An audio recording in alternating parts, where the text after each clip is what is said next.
A rainy day, and to a lot of photographers an excuse to stay in, but not for me. I had a desire to still explore and to continue to learn this new camera. Also to put to test its weather sealing, which in the case of the GR is none. Welcome to an episode of Wally with a Brolly.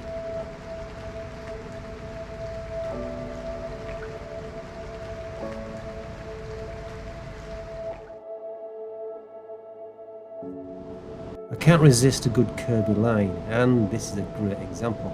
In the distance there was what appeared to be a father and his child on a bike, so I took a couple of shots.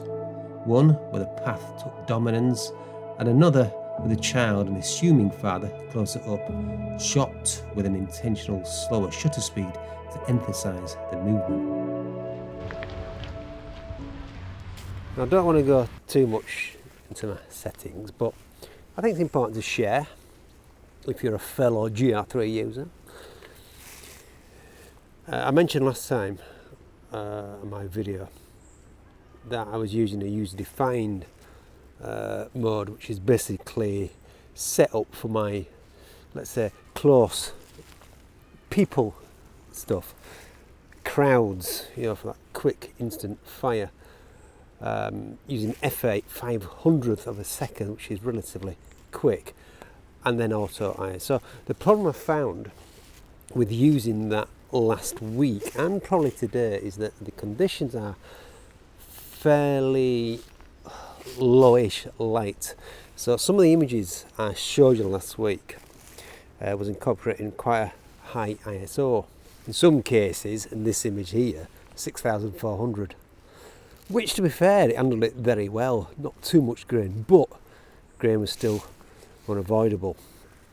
So what I want to do today, I want to play around with that, lower the shutter speed to 125th of a second, shooting around 800 and f8. Obviously I'll play around with that as the day progresses.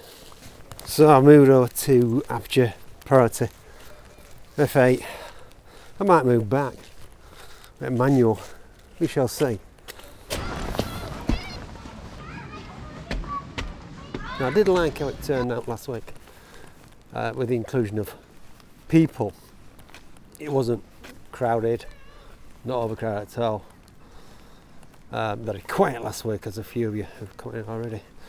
So that's why I've changed my settings. Rather than going at 500th of a second where it wasn't necessary, I'm going to lower that to around 125th, around there. Now, yeah, inclusion of people, I think it worked. Nothing up close, but still including the architectural things, the location, so you get a feel of the environment, but also the human element. So people at a certain distance, I would say.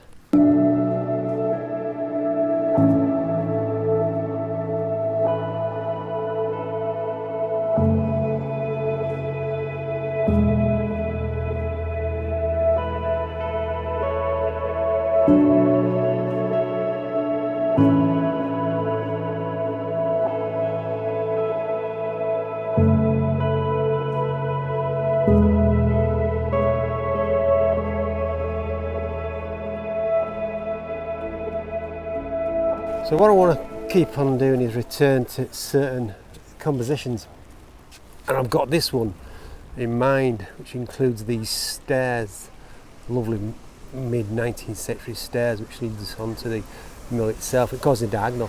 I want to position the people in the right place, right time. So here, quite a busy stair. Well, look at the lovely stones there. Look at this one here. So there, nice diagonal there. See where that gentleman's just past there, just to fill that space. Top right and got brollies as well, which is obviously nice shape things. Surprising how busy it is, to be honest, given the weather. Don't stop me. There you go, wine bar called Don't Tell Titus. Now the reason it's called Don't Tell Titus is because it sells alcohol, and so Titus sought on a very strict policy against his workers drinking alcohol. We won't tell him. I found shooting with one hand relatively easy, whilst having the brolly in the other hand. That is clearly down to the camera. The theme of the images continued with the inclusion of people in the environment and not forgetting the character of Saltaire itself. Fairly pleased with this one due to the colours, in this case yellow, the angle of the girl's stance and also the wet cobbled stones. So the end of another little session here in Saltaire. Certainly a combination of incorporating people and architecture, so flitting between different modes, experimenting with different shutter speeds. That's what it's all about, getting used to the camera. Enjoyable stuff.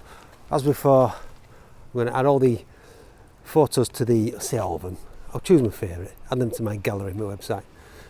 But here's the full gallery from the session. Until next time, look after yourself. Bye bye for now.